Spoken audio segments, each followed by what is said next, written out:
Shabbat Shalom, queridos irmãos, mais uma vez. Vamos dar início aqui ao estudo das duas parashot de hoje. Parashá Nitzavim, Parashá Vaelê.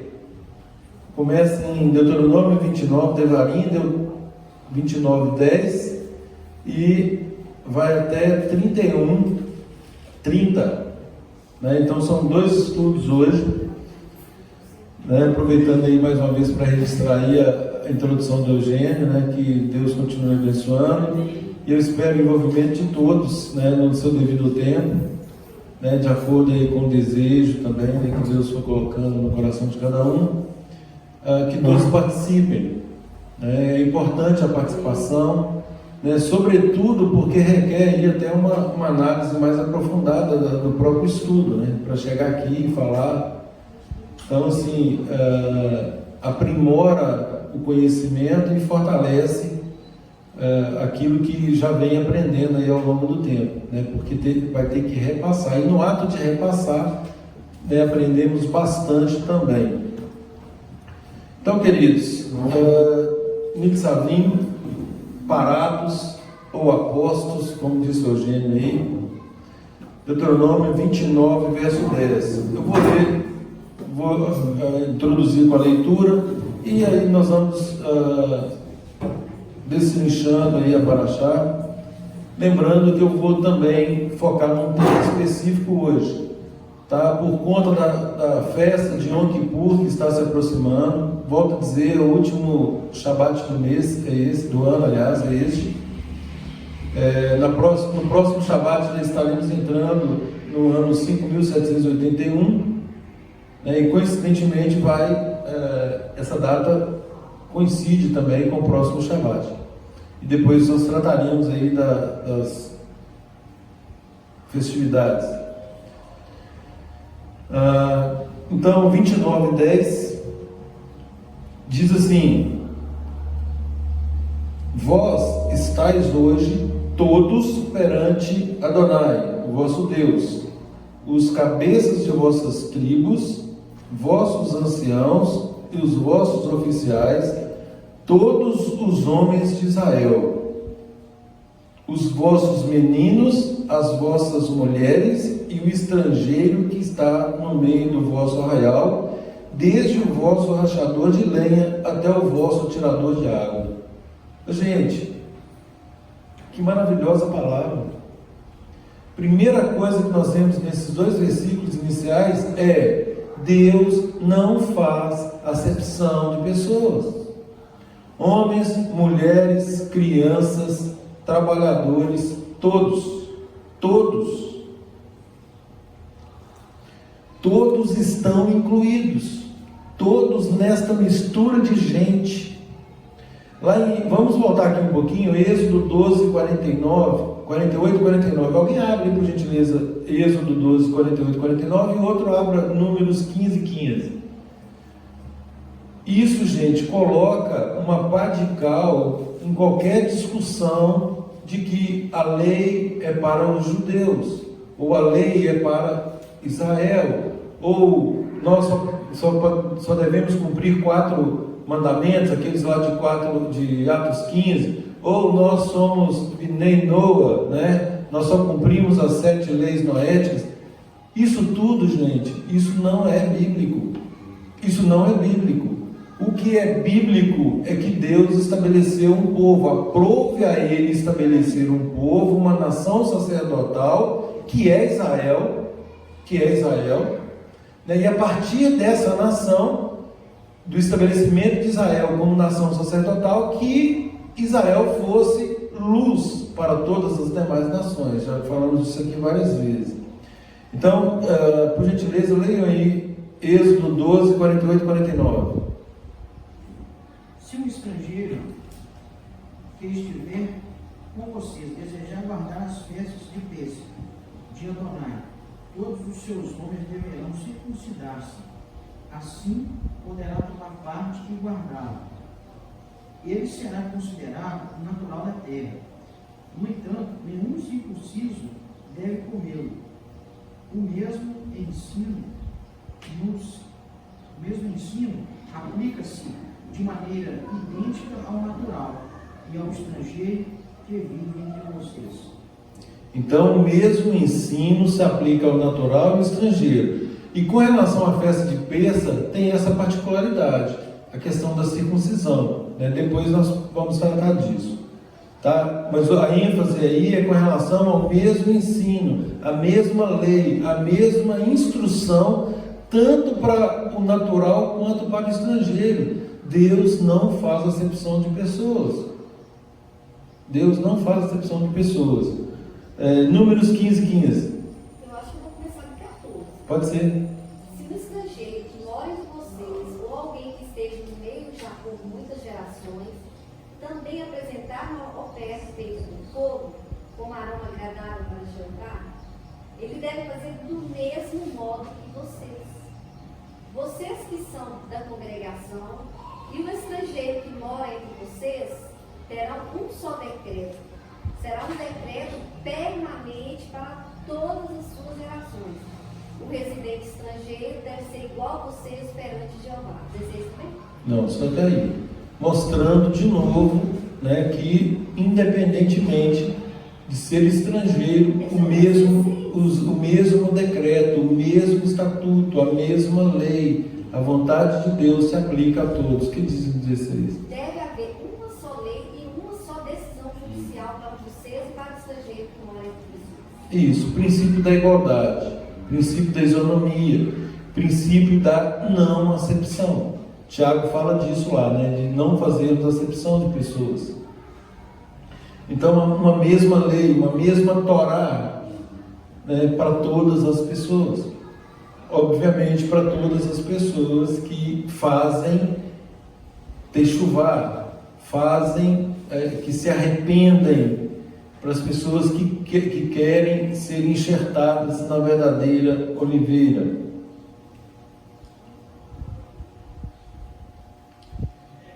Os versos 14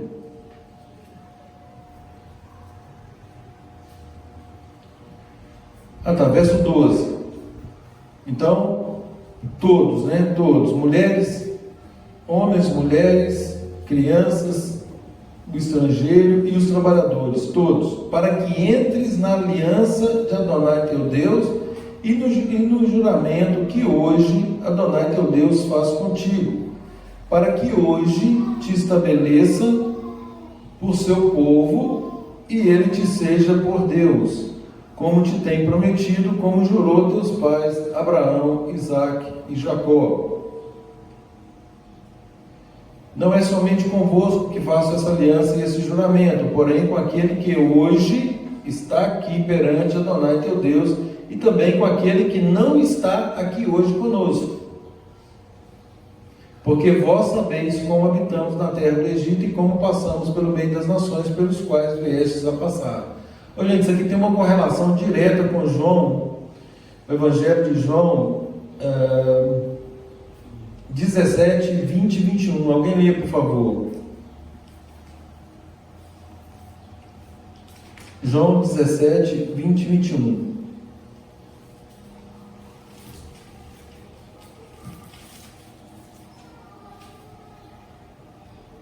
Eu peço não somente por esses, mas também por aqueles que depositam fé em mim por meio das palavras deles, para que todos sejam um, assim como tu, Pai, estás em união comigo, e eu estou em união contigo, para que eles também estejam em união convosco, a fim de que o mundo acredite que tu me enviaste.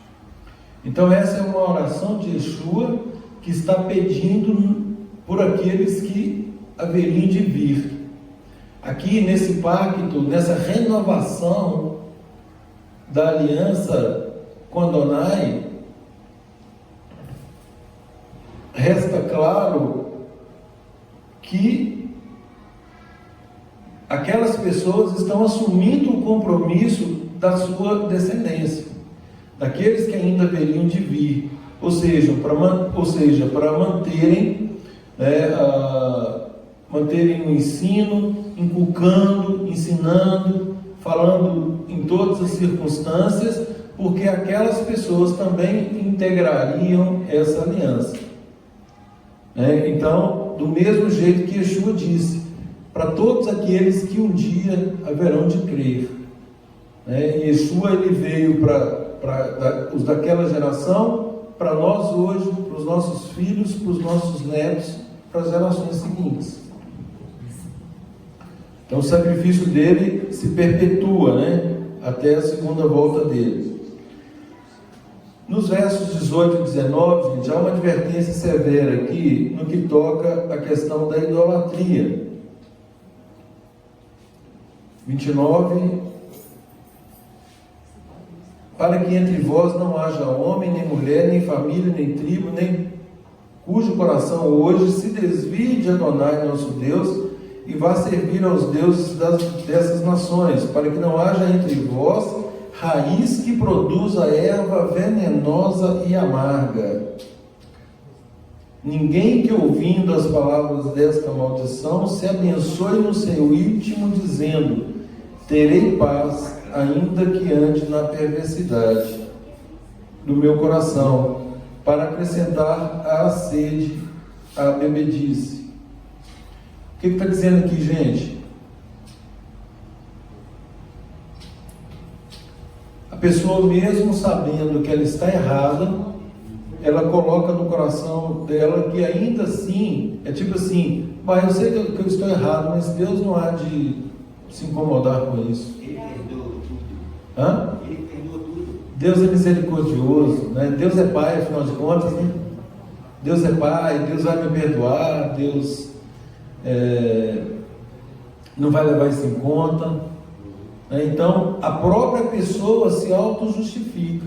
Ela sabe que ela está errada e ela se justifica.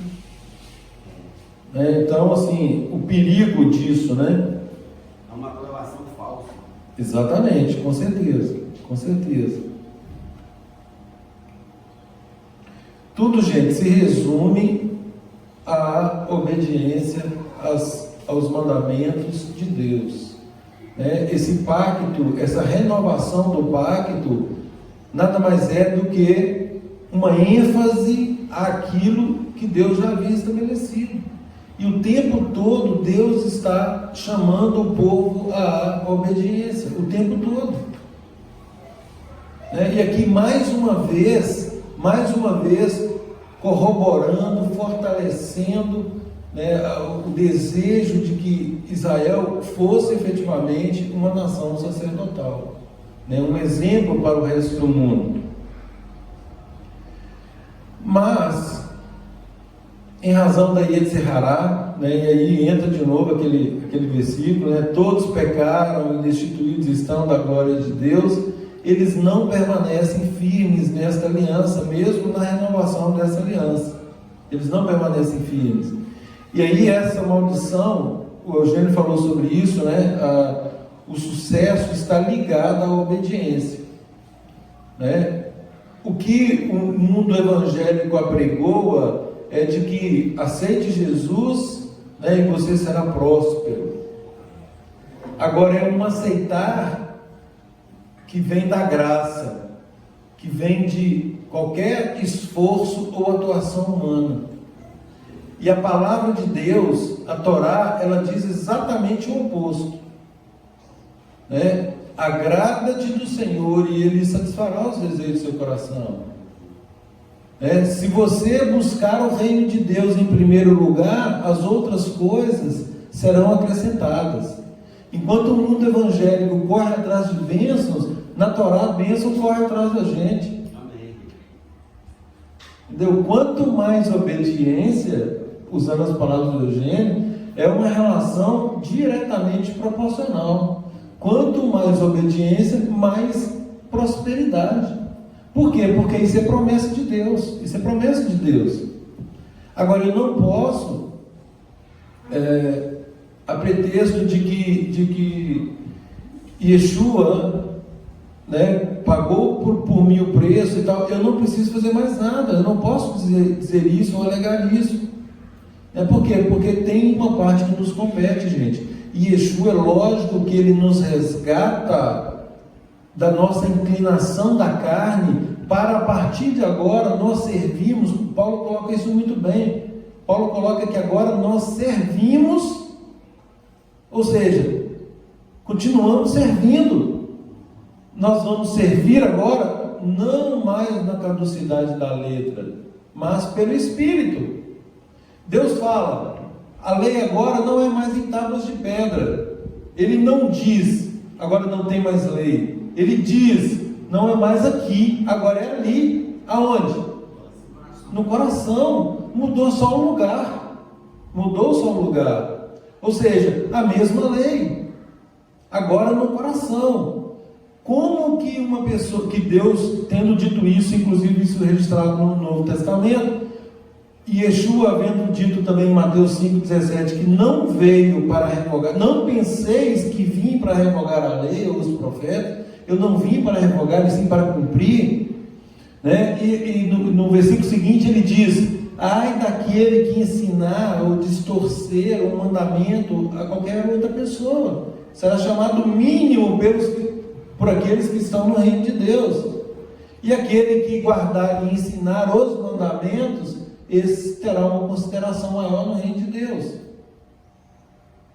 Então, fica uma graça desassociada da obediência, o que é uma falácia, é um sofisma, é uma mentira. É uma mentira. Nós somos chamados à obediência. E ele não habita em templos feitos por mão de homem, tem que estar aqui mesmo. Sem dúvida, sem dúvida. No verso 28, gente, do capítulo 29, olha a consequência da desobediência. Adonai os arrancou com ira. Então, vamos voltar aqui, quer ver? Voltar no 24. Por que fez o Senhor assim com esta terra? Qual foi a causa do furor de tamanha ira? Então se dirá, porque desprezaram, presta atenção, gente, porque desprezaram a aliança que Adonai, Deus de seus pais, fez com eles, quando os tirou do Egito. E se foram e serviram a outros deuses e os adoraram, deuses que não conheceram e que ele não lhes havia designado. A propósito, Deus determinou a renovação dessa aliança aqui, exatamente por causa do bezerro de ouro, né, que tinha acabado de fazer aliança, fazendo aliança, e eles estavam, né, cultuando, quebraram, né, e já praticando idolatria. Então aqui é a razão da renovação. Pelo 27, pelo que a ira de Adonai se acendeu contra esta terra, trazendo sobre ela toda a maldição que está escrita neste livro. Adonai os arrancou com ira de sua terra, mas também com indignação e grande furor, e os lançou para outra terra, como hoje se vê. Então, gente, isso aqui, esse versículo, os estudiosos falam que tem a ver com a dispersão,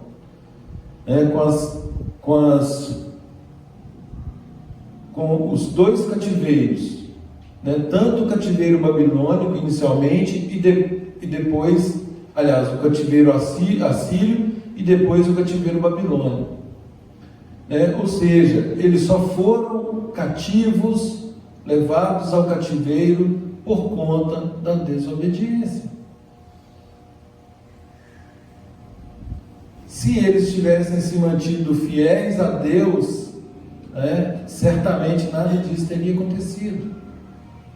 Isaías 59, verso 2 deixa claro: os vossos pecados fazem separação entre vós e o vosso Deus.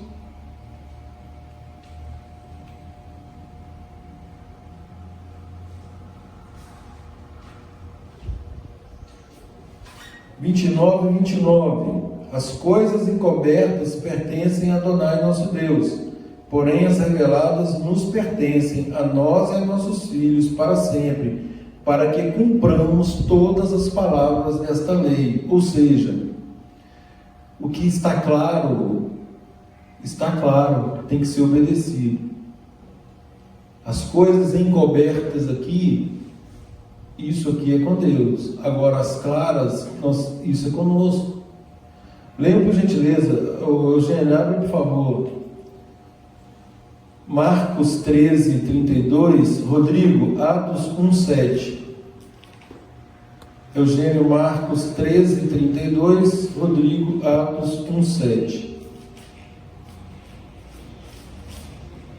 Marcos 13, 32. diz assim: entretanto, ninguém sabe quando esse dia e essa hora chegarão, nem os anjos no céu, nem o Filho, apenas o Pai. Você está falando de coisas encobertas. Pertence a Deus. Pertence a Deus. E aí está deixando claro que é a vontade de Deus. Apenas Deus sabe. Né? Dentro daquilo que falamos. Atos 1, 7, Rodrigo. Ele respondeu: vocês não precisam saber as datas ou os tempos. O Pai os mantém sob sua autoridade. Isso. Então tem coisas que está sob exclusiva autoridade de Deus. Há coisas que são dele. Agora, aquilo que está claro para nós, nós não temos desculpas. Está aqui, nós temos que obedecer e ponto final. Isso aqui, gente, é uma adesão. É um pacto de adesão que nós fazemos com o nosso Deus. As condições já estão estabelecidas. Eu não posso, ninguém pode pretender modificá-las.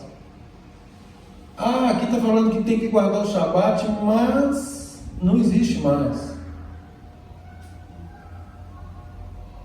Aqui está falando sobre que tem que guardar festas, outras festas, mas não existe, não existe. Não tem sim, não tem mais.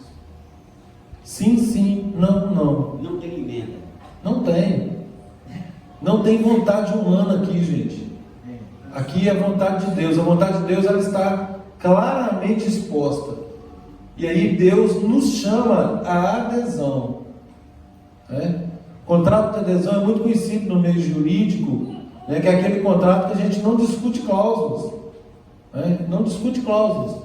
Você vai comprar um veículo lá, por exemplo, você tem lá, você só vai discutir o valor do veículo e se for financiar, por exemplo, o valor do veículo e as condições de pagamento. O resto, as cláusulas estão ali, multas, juros, etc. Você não discute aquilo não. Resta aceitar ou não. Isso. Pode assinar. Exatamente, você vai só assinar aquilo ali. Exatamente. E aí muitos assinam aquilo ali e depois querem discutir. Não lê?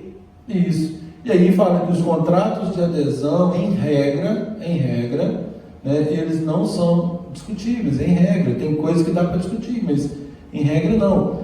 Com relação à palavra de Deus, é um contrato de adesão absoluta, de acordo com a vontade do Pai. Nós não podemos discutir cláusulas.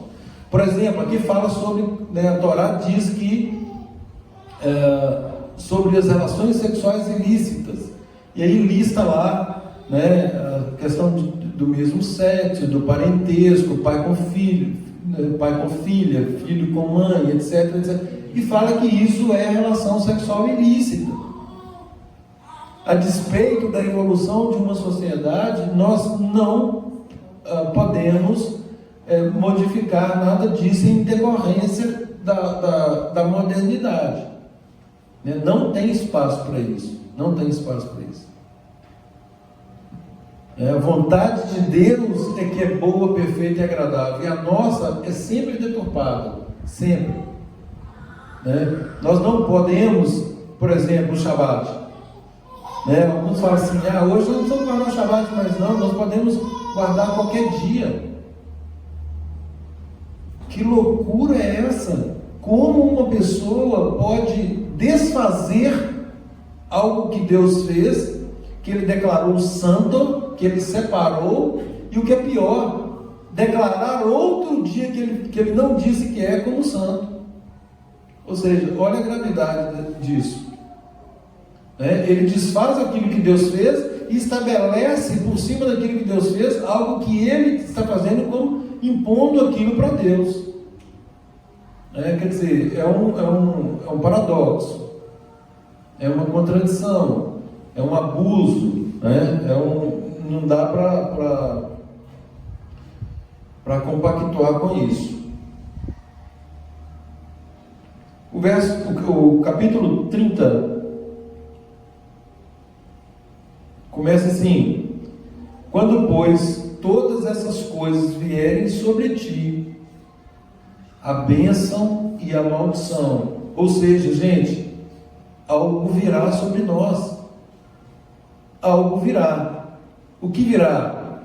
A bênção e a maldição que pus diante de ti, se te recordares delas entre todas as nações, para onde te lançar o Senhor teu Deus, e tornares o Senhor teu Deus, tu, teus filhos, de todo o teu coração, de toda a tua alma, e deres ouvidos à sua voz, de novo aqui chamando a obediência, segundo tudo o que hoje te ordeno, então o Senhor teu Deus mudará a sua sorte, e se compadecerá de ti, e te juntará de novo de todos os povos entre os quais havia espalhado o Senhor teu Deus. Ou seja, falando aqui da dispersão, Deus, havendo arrependimento, Deus acabaria com aquela maldição e novamente Ele teria misericórdia do povo, e Deus mudaria a sorte do povo.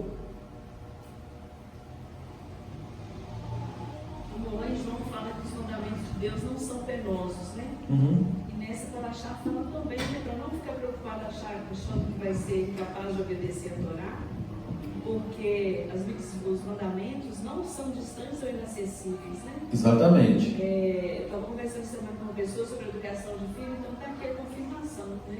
Entre Novo e Antigo, entre o Primeiro e o Segundo Testamento. Sem dúvida. Não é difícil. Os mandamentos são difíceis. Verso 9, gente, olha aí: Adonai teu Deus te dará abundância em toda a obra das tuas mãos, no fruto do teu ventre, no fruto dos teus animais, no fruto da tua terra, e te beneficiará, porquanto Adonai tornará a exultar em ti para te fazer bem, como exultou em teus pais, se deres ouvidos à voz do Senhor. De novo aqui mais uma condicionante: se deres ouvidos. Para quê? Verso 10: se deres ouvidos à voz do Senhor teu Deus, guardando os seus mandamentos, os seus estatutos escritos neste livro, e se te converteres ao Senhor teu Deus de todo o teu coração, de toda a tua alma, porque este mandamento que hoje te ordeno, aí olha o versículo que a Maria Lúcia acabou de falar, não é demasiado difícil, nem está longe de ti. Não está nos céus. O Eugênio enfatizou isso aqui muito bem, né? Esta palavra está muito perto de ti, na tua boca e no teu coração, para cumprires. Gente, vocês querem coisa mais fácil do que está hoje? Com tantos meios tecnológicos, cada um de nós tem a palavra de Deus integral. Torá, profetas, salmos, provérbios, Brit Hadashah, tudo. Temos quantas versões quisermos. Eletronicamente nós podemos fazer comparativo em todas as versões, inclusive grego e hebraico. Ou seja, o conhecimento se multiplicou, a tecnologia nos facilitou a vida. Agora, nos facilitou a vida para quê? Para continuarmos no erro? Nos facilitou a vida, gente, para conferirmos, para sermos mais bereanos do que nunca, para conferirmos se as coisas são de fato assim.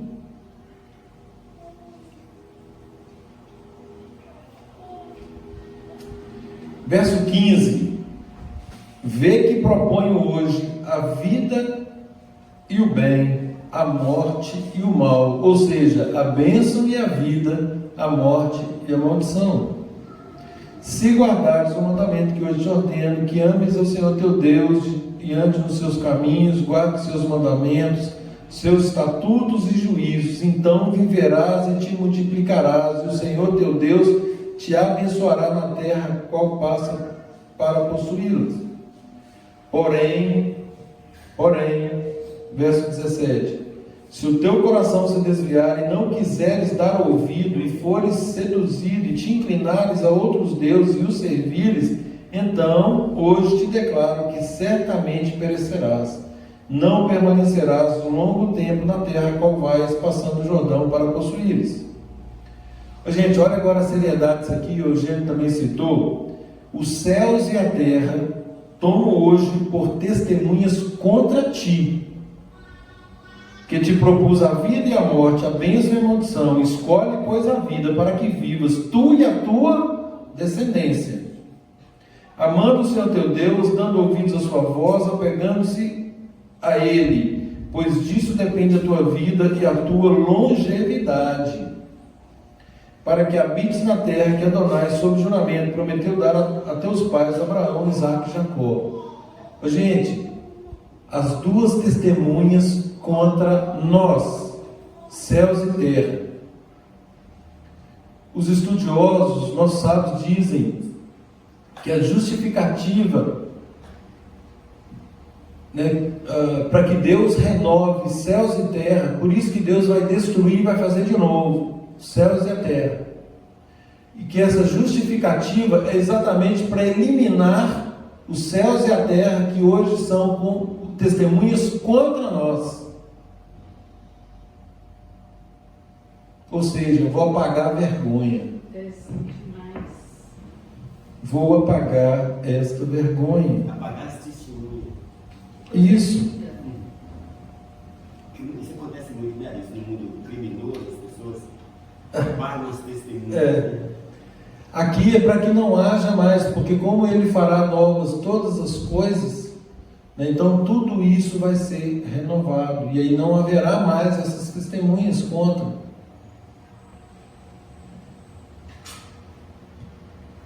Abra, por favor, em Efésios 2,19. Eu vou abrir aqui em Romanos. Efésios 2,19. Quem achar aí pode ler, por favor.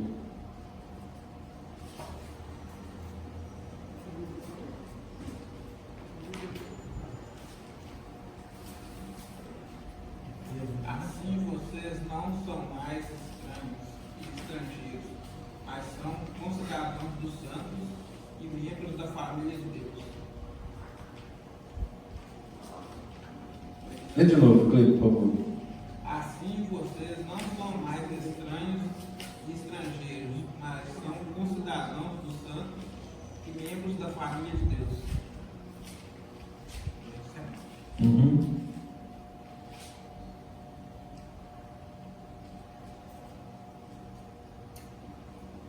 O Gerardo, por favor, Gálatas 3:7. Estejam certos, então, de que os que vivem pela confiança e fidelidade são verdadeiramente filhos de Abraão. Passa para o verso 29 agora, por favor.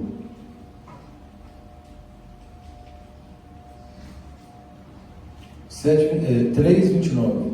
E se vocês pertencem ao Messias, são descendentes de Abraão e herdeiros segundo a promessa. Tudo isso para nós, gente. Tudo isso valendo para nós. Os da confiança são os filhos de Abraão. E aí, pelo Messias, como parte da promessa feita a Abraão, também nós somos herdeiros. Em Romanos 11,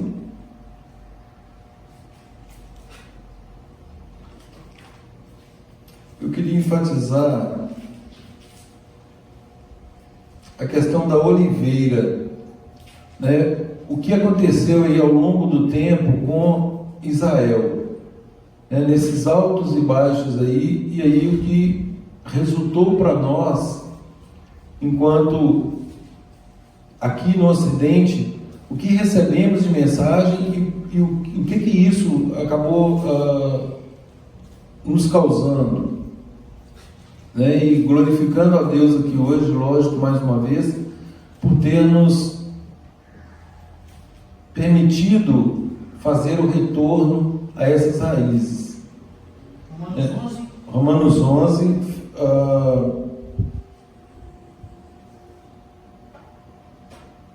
a partir do verso 11. 11, diz assim: pergunto, pois, porventura tropeçaram para que caíssem? Aqui está falando de Israel, né? Está falando de Israel. Israel tropeçou, ele tropeçou para que eles caíssem? De modo nenhum. Mas pela sua transgressão, desde a renovação desse pacto, aliás, desde o primeiro pacto, né, gente? Houve transgressão. O pacto estava sendo feito e estava havendo transgressão, estava havendo idolatria. Moisés, estamos estudando aqui hoje Moisés fazendo a renovação do pacto, uma aliança renovada, Brit Hadashah, e eles em transgressão. E aí Paulo faz aqui a pergunta: porventura tropeçaram para que caíssem? De modo nenhum, mas pela sua transgressão veio a salvação aos gentios, para pô-los em ciúmes.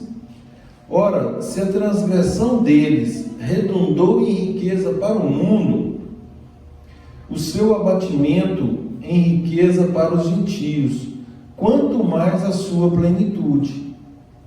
Dirijo-me a vós outros, que sois gentios, visto, pois, que eu sou apóstolo dos gentios, glorifico o meu ministério para ver se de algum modo posso incitar à emulação os do meu povo e salvar alguns deles. Porque se o fato de terem sido eles rejeitados trouxe reconciliação ao mundo, que será o seu restabelecimento, se não vida dentre os mortos? E se forem santas as primícias da massa, igualmente o será a sua totalidade. Se for santa a raiz, também os ramos o serão. Presta atenção no verso 17. Se, porém, alguns, gente, não foram todos. Porque aí o que acontece muitas vezes é: Israel pecou, Israel está fora. Olha o que diz o verso 17: se, porém, alguns dos ramos foram quebrados, alguns, não todos. E aí, por que alguns foram quebrados? Olha aqui: e tu, sendo oliveira brava, zambujeiro, somos nós, foste enxertado em meio deles e te tornaste participante da raiz e da seiva da oliveira, não te glories contra os ramos. Ou seja, nós estamos hoje enxertados naqueles que foram quebrados, em alguns que foram quebrados. Eles foram quebrados para nos proporcionar sermos enxertados. Agora, porque nós somos enxertados, nós não podemos nos gloriar contra eles, pois eles são os ramos, Porém, se te gloriares, sabe que não és tu que sustentas a raiz, mas a raiz a ti. Dirás, pois, alguns ramos foram quebrados para que eu fosse enxertado. Acabei de falar, Bem, pela sua incredulidade foram quebrados. Tu, porém, mediante a fé, estás firme. Não te ensoberbeças, mas teme. De novo aqui, aquela palavra de Paulo: onde, pois, a jactância? Não fique soberbo, não fique arrogante, não pense que você agora está imune. 21. Porque se Deus não poupou os ramos naturais, ou seja, quebrou, eles foram quebrados. Se Deus não os poupou, também não te poupará. E ainda se não poupou nem o seu próprio filho. Considerais, pois, a bondade e a severidade de Deus para com os que caíram, ou seja, para alguns lá de Israel, severidade, mas para contigo a bondade de Deus, se nela permaneceres. Olha aí a palavra que Eugênio falou da paraxá passada.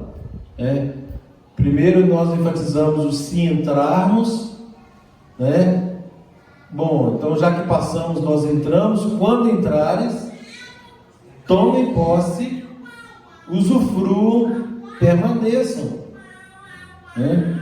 Então, se nela permaneceres, de outras sortes, tu também serás cortado.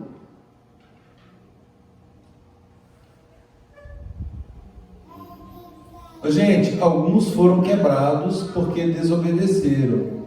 Porque desobedeceram e foram quebrados, nós fomos enxertados. Aí Paulo está falando o que aqui? Nós temos que permanecer conectados, obedientes, porque senão o quê? Seremos cortados também. Seremos cortados.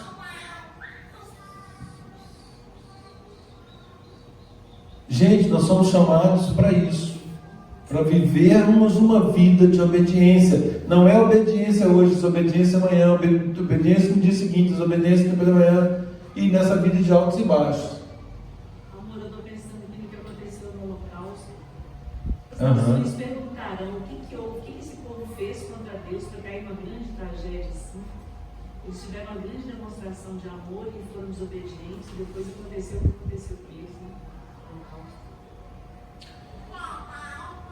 Todas as coisas estão conectadas, gente. E a gente tem que ter demanda na vida da gente hoje. Todas as coisas estão conectadas. Nada acontece por acaso. O que acontece no mundo físico tem repercussão, ou é uma repercussão no mundo espiritual. E vice-versa. E vice-versa. Né? Nós não temos vida dissociada. É uma coisa só. Nós estamos aqui com um propósito, né? Estamos aqui, que eu digo, na terra. Todos nós estamos aqui com um propósito, né? E esse propósito primeiro é agradar ao Pai, né? De novo, né? Foi postado que se a nossa vida aqui na terra ela é breve e nós temos que curti-la, imagine então, sabendo que nós temos uma vida eterna, nós devemos nos preparar para ela. E como que nós vamos adquirir a vida eterna? Vivendo uma vida de obediência que agrada a Deus. Após aceitar, obviamente, o sacrifício do Mashiach, Yeshua. Então, enfatizando mais uma vez, gente, a salvação, a nossa salvação é exclusivamente pelo sacrifício do Messias. Ninguém é salvo por guardar a lei. Eu não sou salvo porque eu estou guardando a lei, eu estou obedecendo, eu tenho mérito próprio para isso. Agora, se eu sou salvo, né, é óbvio que uma vez salvo, eu vou me conduzir, eu vou me portar em obediência à santa, boa e justa lei de Deus. Óbvio. Não faz sentido falar que a graça absorve todas as coisas, que Yeshua cumpriu toda a lei. Isso não é verdade. Ele próprio disse: não penseis que vim abolir, que vim revogar, eu vim para cumprir. E o cumprimento dele na parte que competia, sobretudo na parte sacrificial, né, de fato ele cumpriu. Agora, e todos os outros mandamentos que nós temos que viver, que nós temos que obedecer? Todos eles estão válidos, gente. Nós podemos matar, roubar, adulterar, dar falso testemunho, cobiçar. Podemos casar do jeito que nós queremos, com quem queremos, de qualquer modo. Podemos ter relações sexuais de qualquer modo, com qualquer um, com qualquer coisa. Podemos comer qualquer coisa. Nossa vida é pautada pela palavra do Eterno, por todos os mandamentos que estão aqui registrados para que obedeçamos. É uma vida de obediência. E esses mandamentos, a palavra diz, não são pesados. Não são pesados.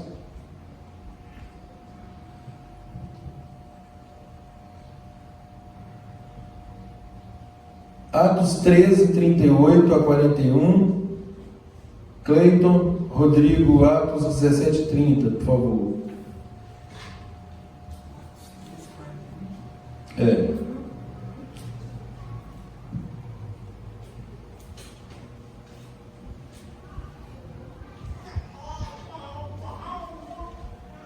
Atos 13, 38 a 41. Pode ler.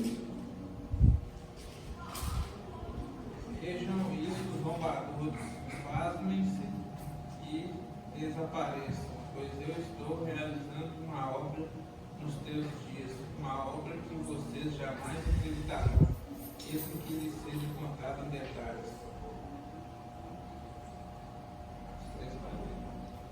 Não, Atos 13, 38 a 41. Portanto, então, saibam que por meio desse homem se proclama a vocês o perdão de pecados. E que por meio dele todo aquele que crê é declarado inocente de todas as coisas, das quais não podia ser declarado inocente por meio da lei de Moisés. Assim tomem cuidado para que não venha sobre vocês aquilo que disse nos profetas. Vejam isso, os zombadores, pasmem-se e desapareçam, pois estou realizando uma obra nos teus dias, uma obra de que vocês jamais acreditarão, mesmo que lhe seja contado em detalhes. Ok.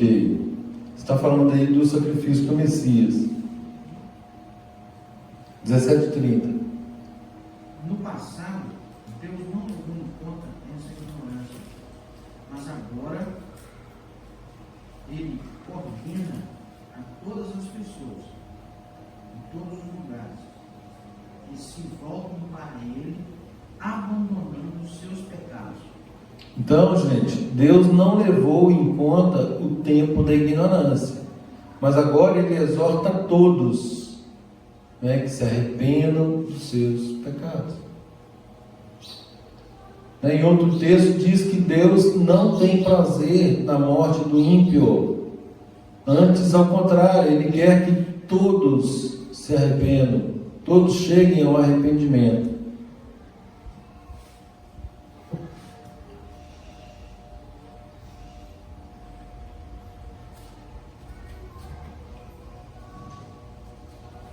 Nós estamos chegando, gente, à festa de Yom Kippur, onde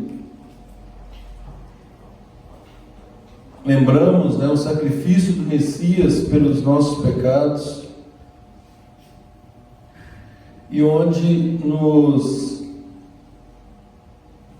nos admoesta ao arrependimento. Ao arrependimento, a techuvá, fazermos techuvá, retorno.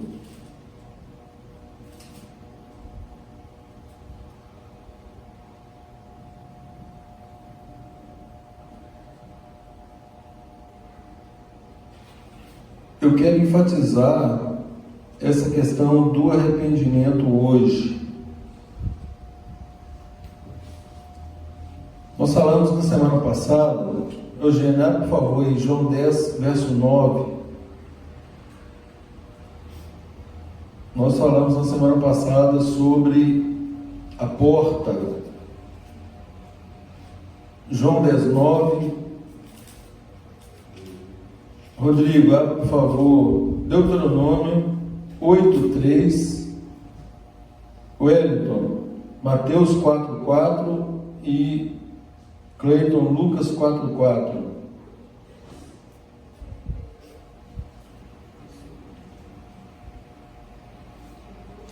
Pode ler, Eugênio, João 10:9.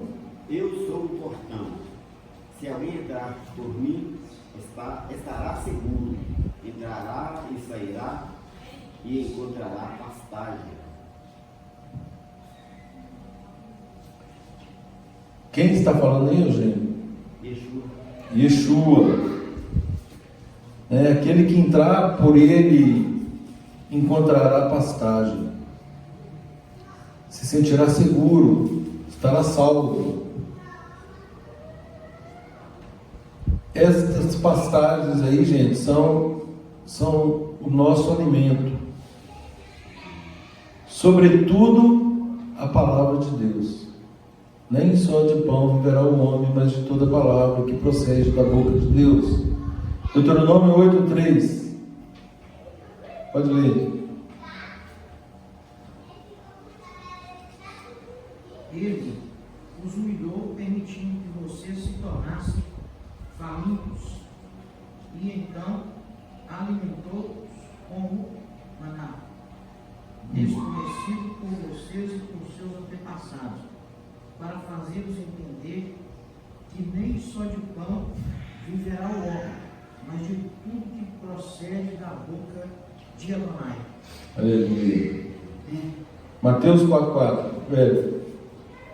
Mas ele respondeu: está escrito, o homem não deve viver somente de pão, mas de toda palavra que vem da boca de Jeová. Lucas 4:4. Mas Jesus lhes respondeu: está escrito, o homem não deve viver somente de pão.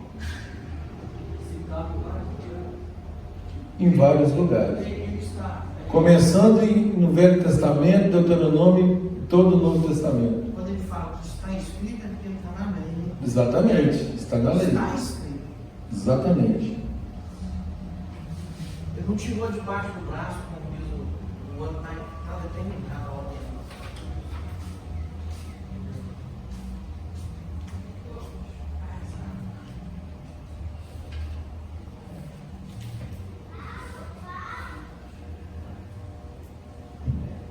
Gente, vou precisar da ajuda dos irmãos aí para ler mais alguns textos aqui que dizem respeito a Techuvá.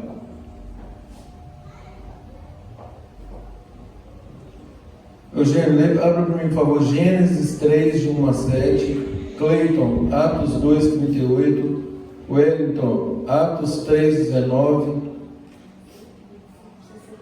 querida, Atos 26, 1, Atos 26, 1, Raquel, Mateus 4, 17. Vamos ler esse primeiro. Primeiro, Gênesis 3 ou 13? 3, 3? 1 a 7. Ora, a serpente era mais astuciosa que qualquer animal selvagem feito por Adonai. Ela disse à mulher: Deus realmente disse, você não deve comer de nenhuma árvore do jardim? A mulher respondeu à serpente: nós podemos comer dos frutos das árvores do jardim, mas acerca do fruto da árvore do meio do jardim, Deus disse: você não deve comer dele, nem tocá-lo, ou morrerá. A serpente disse à mulher: não é verdade o que você considera. Deus sabe que no dia em que comerem dela, seus olhos serão abertos, e vocês serão como Deus, conhecedores do bem e do mal.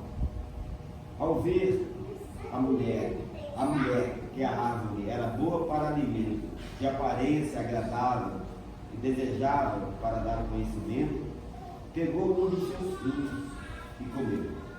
Também deu a seu marido, que estava com ela, e ele comeu. Então os olhos de ambos foram abertos, e eles perceberam que estavam nus. Por isso, costuraram folhas de figueira para fazerem tangas para si. Aqui, gente, esse texto registra a origem do pecado. É uma desobediência expressa. Ali começa a queda, né? Ali foi a queda e que foi transmitido, essa queda foi transmitida para todas as outras gerações. Lê o verso 15, Eugênio, por favor. Gênesis 3, 15. Porém, animosidade entre você e a mulher, e entre seu descendente e o descendente dela.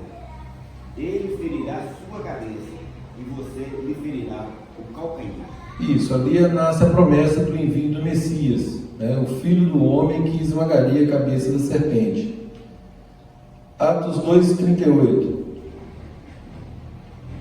Pedro lhes disse: arrependam-se e cada um de vocês seja batizado em nome de Jesus Cristo para o perdão dos seus pecados, e vocês receberão a dádiva do Espírito Santo. Aqui Pedro falando, né, no discurso dele lá, falando para se arrependerem. Atos 3:19.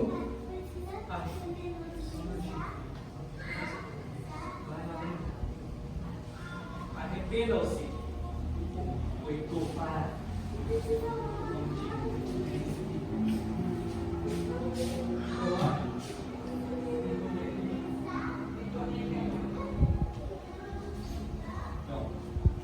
Atos 3:19.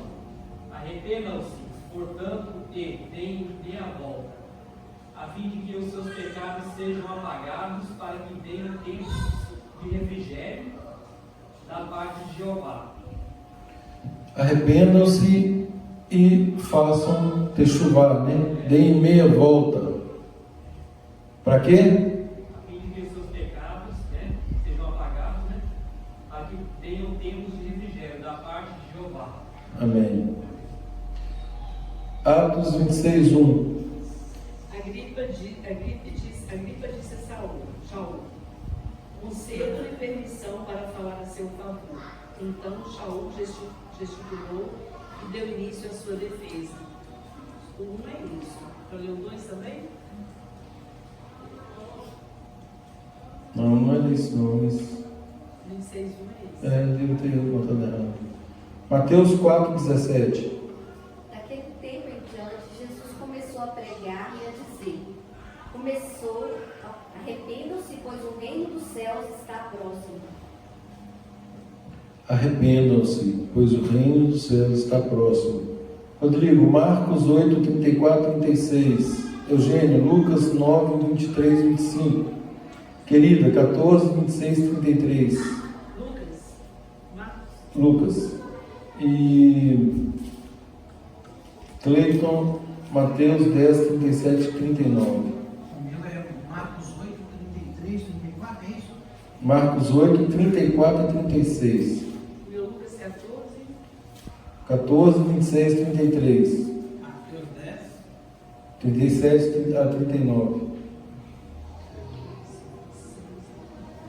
Marcos 8:34-36. E chamando a si a multidão com os discípulos, diz-lhes: se alguém quer vir após mim, negue-se a si mesmo, tome a sua cruz e siga-me. Pois quem quiser salvar a sua vida, perdê-la-á. Mas quem perder a sua vida por amor de mim e do Evangelho, salvá-la-á. Pois que aproveita o homem ganhar o mundo inteiro e perder a sua vida? Lucas 9:23-25. 23-25. Então disse a todos: se alguém quiser me seguir, terá de dizer não a si mesmo, tomar diariamente sua estaca de execução e continuar a me seguir. Pois quem tentar salvar a vida, a destruirá. Mas quem perder a vida por minha causa, a salvará. Qual é o benefício de ganhar o mundo inteiro, mas destruir ou perder a si mesmo? Lucas 14:26-33. 14:26-33. Se alguém vier a mim e não odiar pai, mãe, mulher, filhos, irmãos e irmãs, sim, e até a própria vida, não poderá ser meu discípulo. E quem não carregar sua estaca de execução e não me seguir, não pode ser meu discípulo. Suponham que um de vocês queira construir uma torre. Não se sentará e avaliará o custo para ver se tem capital suficiente para completá-la?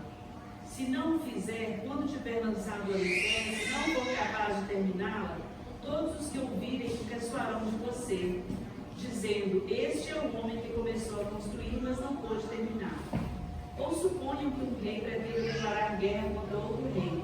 Por acaso ele não se sentará primeiro e considerará que se com 10.000 terá poder para enfrentar quem vem contra ele com 20.000? Se não for capaz, enquanto o outro estiver longe, enviará uma delegação e pedirá um acordo de paz. Portanto, quem não renuncia a tudo o que possui não pode ser meu discípulo. O sal é excelente, mas se ele se tornar sem sabor, o que pode ser usado para lhe dar sabor? Não serve para o sol nem para adubo. As pessoas o jogaram fora. Quem tem ouvidos para ouvir, ouça. Amém. Último texto, Mateus 10, 37 e 39. Quem ama o pai ou a mãe mais do que a mim, não é digno de mim. E quem ama o filho ou a filha mais do que a mim, não é digno de mim. E quem não aceita a sua estaca de tortura e não me segue, não é digno de mim. Quem achar a sua vida, a perderá. E quem perder a sua vida por minha causa, a achará. Amém.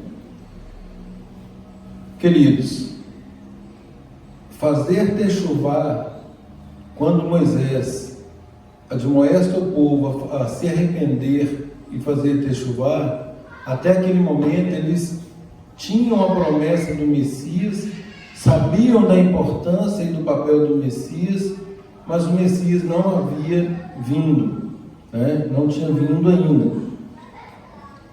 Hoje nós temos o Messias.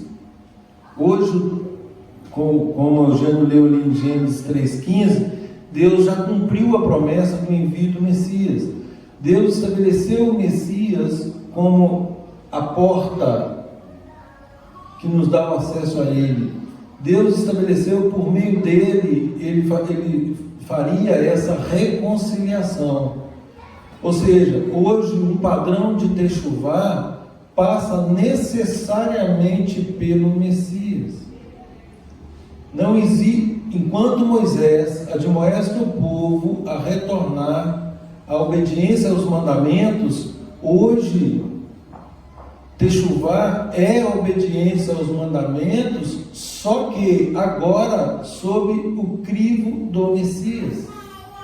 Por quê? Porque ele veio para nos trazer clareza, plenitude da vontade do Pai. Quando ele disse que ele veio para nos dar vida em abundância, essa abundância é exatamente por nos tirar inúmeros pesos humanos, de tradições, de coisas que já estavam sendo colocadas sobre todos os nossos ancestrais. Quando ele fala que o fardo é leve, o jugo é suave, aprendei de mim, que sou manso e humilde de coração, pois o meu jugo é suave e o meu fardo é leve. Então, tudo aquilo que ele disse está escrito, eu porém vos digo, embora ele tenha apertado nas coisas, ele tirou todo o peso de tradições. Então, necessariamente, hoje, a techuvá passa pelo Messias. Não há falar em retorno às raízes bíblicas, desconsiderando o Messias. É aquilo que eu falei agora há pouco. Há um perigo muito grande de, se nós enfatizarmos a guarda de mandamentos desassociado do Messias, nós caímos de novo na meritocracia.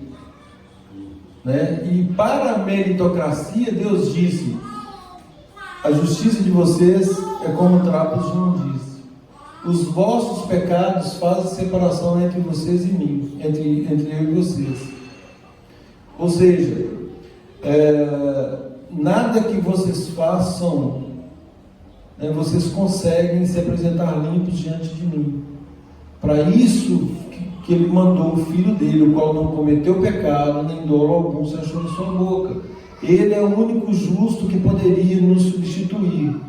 Por isso hoje nós temos esse livre acesso. Então, Techuvá hoje passa primeiro pelo Messias, e aí é lógico que depois pela guarda dos mandamentos. Então aí sim nós somos chamados à obediência. Eugênio enfatizou aqui sobre a conduta de Moisés, né? Agora passando a Paraxá Vaelê 31, Deuteronômio 31, 1. Moisés, como sendo um homem altamente capacitado, né? E a palavra diz que ele não teve nada disso em consideração, né? Pois ele foi educado com o mais alto padrão de educação egípcia, era uma pessoa extremamente capacitada, mas tudo isso para ele também foi relegado, ele deixou isso de lado para servir a Deus, né? Pelo relacionamento que ele tinha com Deus. E aí, quando Deus fala com ele que ele não entraria na terra, né, ele não retrucou. Agora, por que ele não retrucou? Porque ele era uma vida de caminhada com Deus, era uma vida de dependência de Deus, era uma vida de relacionamento, de confiança, sabedor que a vontade de Deus ela é boa, perfeita e agradável. O que era a vontade dele perto da vontade de Deus? Que Deus sabe o negócio. Que aparentemente, apesar de ser algo ruim, puxa vida, eu andei até aqui, estou vendo a terra e não vou entrar nessa terra, né? Apesar de tudo isso, e é claro que ele argumentou com Deus, só que os argumentos dele com Deus, né, eles estão aquém da submissão que ele próprio tinha para com Deus, ou seja, embora ele tenha insistido, né, ele sabia que a decisão de Deus prevaleceria e que essa decisão era a decisão acertada e não a dele. E pediu a rocha, né? Isso, exatamente, isso porque ele também descumpriu uma ordem de Deus e Deus não passou a mão na cabecinha dele. Olha, Moisés, você fez 99% de coisas boas, mas em 1% você pecou, eu vou te perdoar. Não que ele não tenha perdoado, né, mas ele foi punido por aquele 1% que ele fez. Exatamente. Tudo está escrito para o exemplo. Gente, isso atesta o que para mim? Eu sempre gosto de falar isso. Isso atesta para mim a inerrância da Bíblia, né, da palavra de Deus. Que a palavra de Deus ela é tão tremenda. Porque se não fosse a palavra de Deus, se isso não representasse a santa, boa, perfeita vontade de Deus, a santa lei de Deus, isso não estaria escrito, não. O tanto de derrotas que tem aqui na palavra, olha para você ver, as maldições estão lançadas aqui. Se vocês desobedecerem, vocês sofrerão maldições. Se vocês desobedecerem, vocês serão levados cativos. Está tudo registrado, são muitas derrotas, né? Humanamente falando, nós vamos escrever aqui um livro, né? Nós vamos escrever tanta coisa ruim sobre nós mesmos? Não iríamos. Eu reparo no porquê da Torá. Dificilmente a gente vai trazer coisas vergonhosas, né? Coisa desagradável. Normalmente a gente traz sua bênção, sua vitória. Pois é. Mas no nosso íntimo nós sabemos, né, Eugênio, que se estamos não, onde estamos ainda vacilando, né? Onde estamos? Porque essa inclinação, infelizmente, ela só será eliminada, a palavra diz isso, só será eliminada com a vinda do Messias. Só no reino milenar é que aí ele cerrará, não existirá mais. Aí não mais haverá pecado.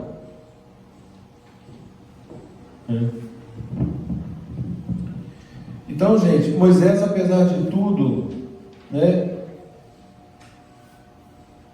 ele disse: sou hoje da idade de 120 anos, já não posso sair e entrar.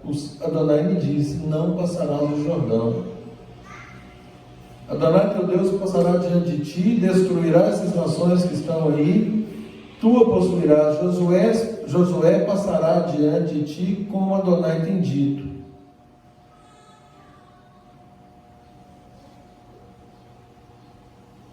Verso 5: Quando, pois, Adonai vos entregar esses povos diante de vós, então com eles fareis segundo todo o mandamento que vos tenho ordenado. Sede fortes e corajosos, não temais, nem vos atemorizeis diante deles, porque Adonai vosso Deus é quem vai convosco, não vos deixará, nem vos desamparará.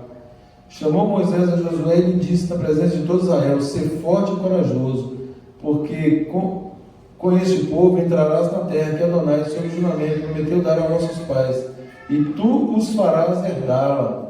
Adonai é quem vai adiante de ti, ele será contigo, não te deixará, nem te desamparará. Não temas, nem te atemorizes.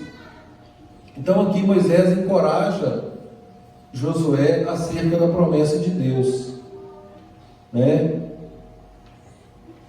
Ele nomeia Josué como sucessor, determina a leitura no verso de 9 a 13, ele determina a leitura aqui da Torá nos anos sabáticos.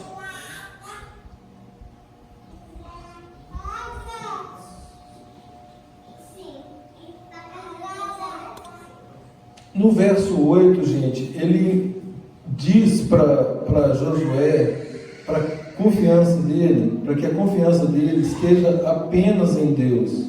O Senhor, Adonai, é quem vai adiante de ti, ele será contigo, não te deixará, nem te desamparará. Não temas, nem te atemorize. Ou seja, não fique com nenhum tipo de temor, confie que Deus está indo à frente, é Ele quem vai fazer todas as coisas.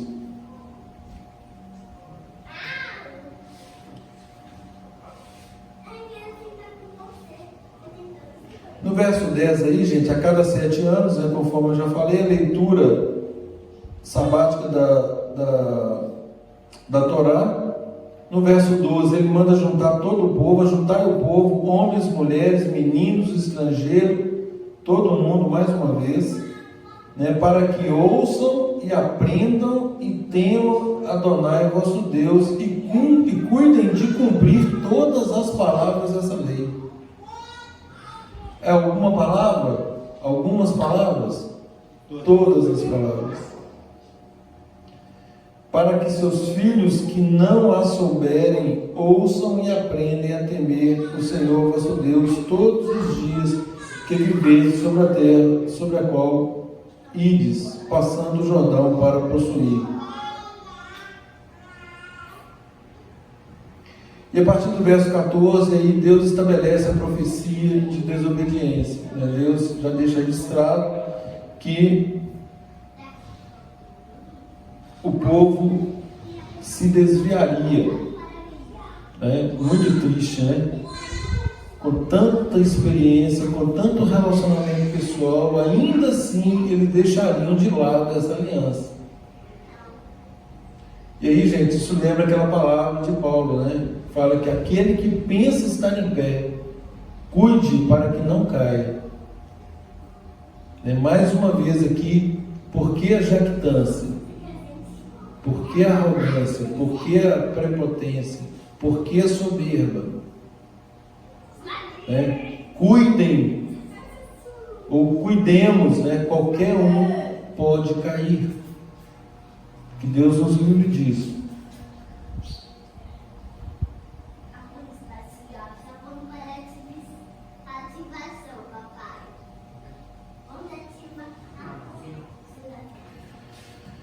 Verso 26: Tomai este livro da lei e ponde-o ao lado da arca da aliança de Adonai vosso Deus, para que ali esteja por testemunha contra ti. Ou seja, todas as nossas condutas são cotejadas, comparadas, alinhadas com o livro da lei. Então, o livro da lei é contra nós naquilo que nós transgredimos. Olha o 27. Porque conheça a tua rebeldia e a tua dura serviço. Pois se, vivendo eu ainda hoje convosco, sois rebeldes contra Adonai, quanto mais depois da minha morte.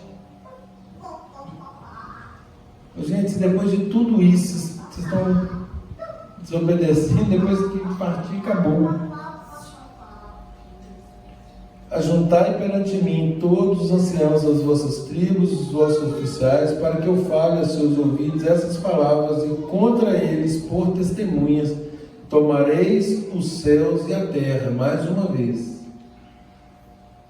Porque sei que depois da minha morte, por certo, procedereis corruptamente e vos desviareis do caminho que vos tenho ordenado. Então este mal vos alcançará nos últimos dias, porque fareis mal perante Adonai, provocando-o a ira com a obra das vossas mãos.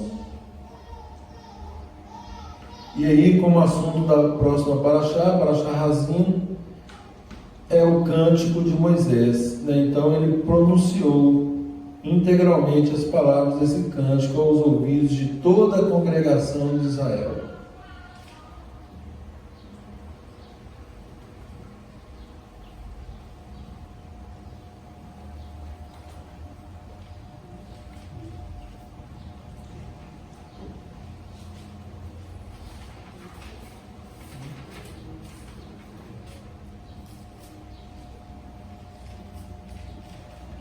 Gente, com relação a os céus e a terra como testemunhos, vamos ler aqui uns 3, 4 textos. Me ajudem, por favor. Eugênio, Isaías 65, 17, Raquel, Isaías 66, 22, Cleiton, Mateus 5, 18, Rodrigo, 2 Pedro 3, 12 e o Wellington, Apocalipse 21, 1.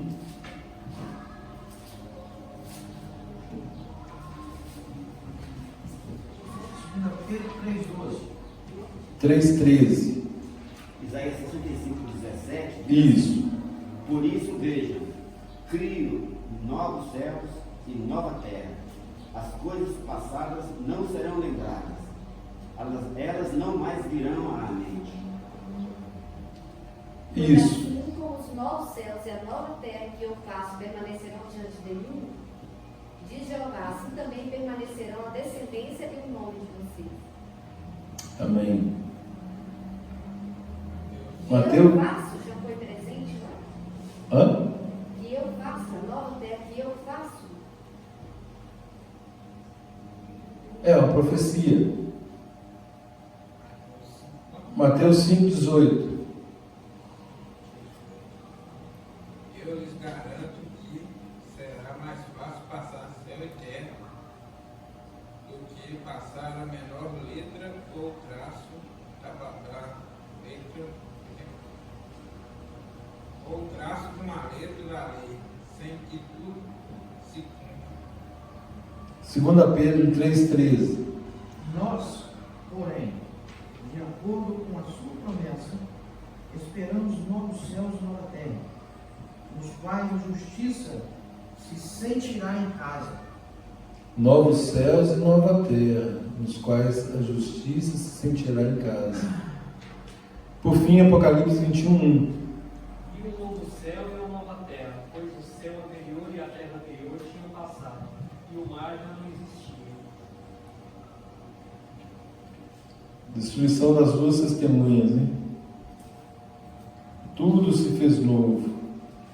E eu termino com o texto de Apocalipse 21, 10 a 13. 21, 10 a 13. 21. Vocês mesmos.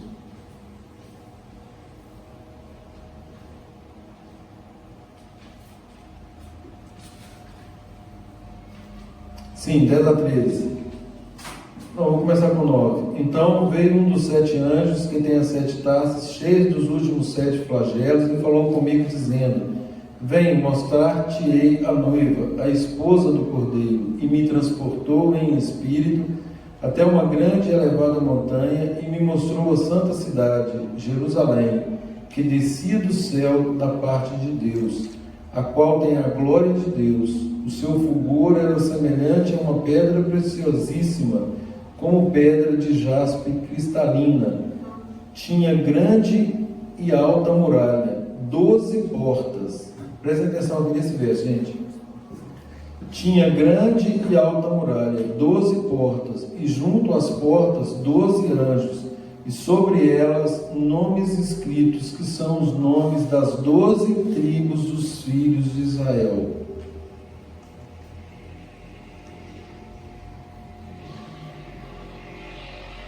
Tinha grande e alta muralha, 12 portas, e junto às portas 12 anjos, e sobre elas nomes escritos, que são os nomes das 12 tribos dos filhos de Israel. O que isso significa?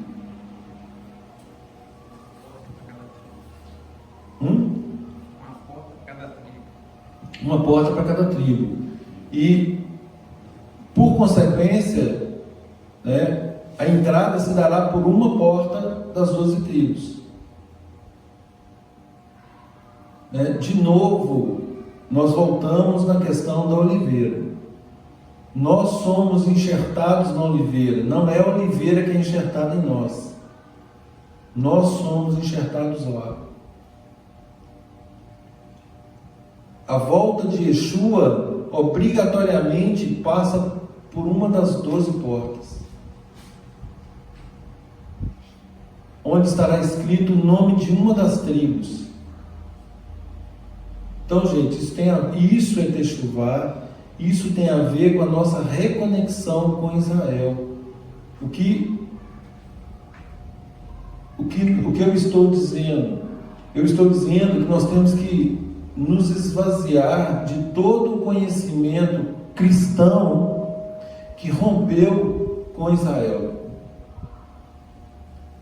A partir do ano 321, quando é instituído uma religião, a própria religião cristã, que rompeu os vínculos com Israel. Então é impossível fazer Techuvá sem passar pelo Messias, sem passar por Israel, sem passar pelo resgate, a obediência aos mandamentos de Deus.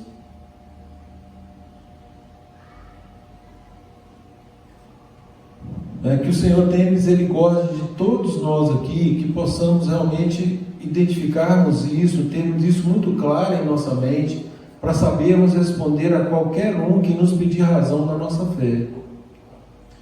O que é resgate das raízes bíblicas? É esse retorno.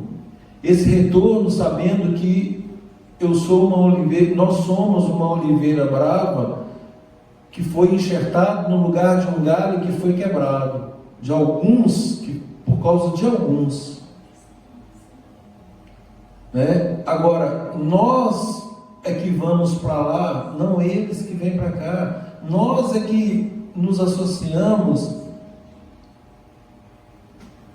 às alianças, aos concertos, ao culto, às promessas. Tudo que foi feito com Israel, nós integramos agora, porque nós fomos enxertados lá. Lá. Não o contrário, gente. Não o contrário. Eu gostaria depois de falar mais sobre isso para vocês, em mais detalhes, sobretudo por uma experiência que eu tive essa semana no estudo da palavra, no que toca especificamente a esse texto. Deles são as alianças, deles são as promessas, deles os pactos, deles o culto. Deles Israel. Israel.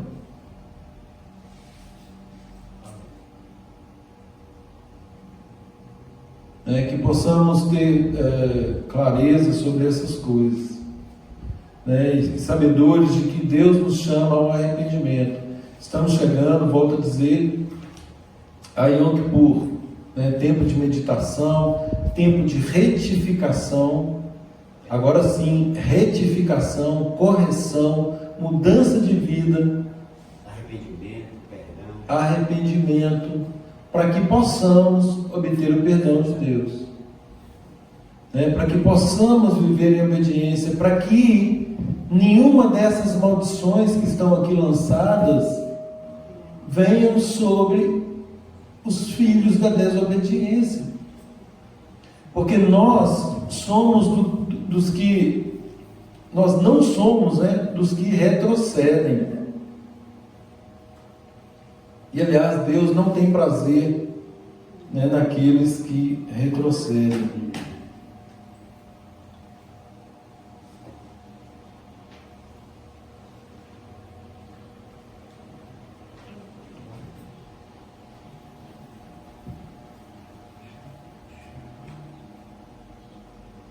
Amém, queridos? Amém. Que o Senhor nos abençoe e nos guarde, que Ele tenha misericórdia de nós, que Ele levante sobre nós o rosto dEle, que Ele nos dê shalom. Amém. Shabbat shalom a todos.